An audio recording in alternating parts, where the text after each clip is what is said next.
वैष्णवी विष्णू वैद्य।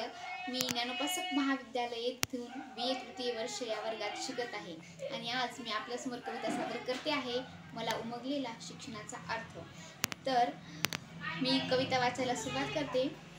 पहिले वाटायचं परीक्षेत पास होणं म्हणजे शिक्षित होणं। जेव्हा मी समाजात डोकावलं, आजूबाजूला नजर फिरवली, तेव्हा दिसले परीक्षेत पास होणारे, तेही अगदी चांगल्या गुणांनी। पण शिक्षित म्हणावे असे बोटावर मोजण्या इतकेच दिसले। खरोखरच शिक्षण म्हणजे काय असतं हा प्रश्न माझ्या मनात डोकावू लागला। लहानपणापासून चांगलं शिक्षण घ्या असे शब्द कानावर पडले, पण चांगलं शिक्षण म्हणजे काय याचा अर्थ कधी कोणी नाही समजावला। आयुष्यात घडण्यासाठी उदाहरणं दिली गेली शिकलेल्या लोकांची, पण नेमकं शिक्षण म्हणजे काय असतं हे कधी कोणी सांगितलं नाही।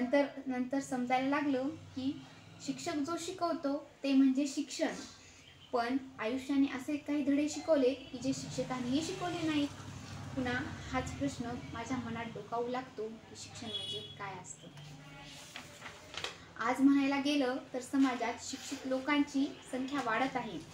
मी असं ऐकलं होतं की शिकलेली लोक चुकीची कामे करीत नाहीत, पण आजच मी वाचलंय की तुरुंगात कैद्यांना जागा पुरत नाही।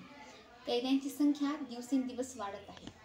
हीच का होती शिकलेली माणसं आणि हेच का होते शिक्षण, ज्याने म्हणे माणसं घडतात।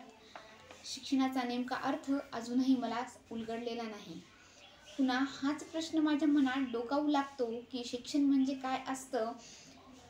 परंतु डॉक्टर आंबेडकर, शाहू फुले या महापुरुषांच्या कार्याकडे पाहून असं वाटतं, शिक्षण म्हणजे असंच कार्य करण्याची प्रेरणा असते, समाजात असलेल्या समस्यांना सामोरे जाण्याची आणि त्यावर उपाययोजना करण्याची ताकद जे देतं ते म्हणजे शिक्षण, असं मनोमन वाटू लागतं। खरोखरच शिक्षण म्हणजे दुसरं तिसरं काही नसून चांगले कार्य करण्याचीच प्रेरणा आणि संकल्पना असते। धन्यवाद।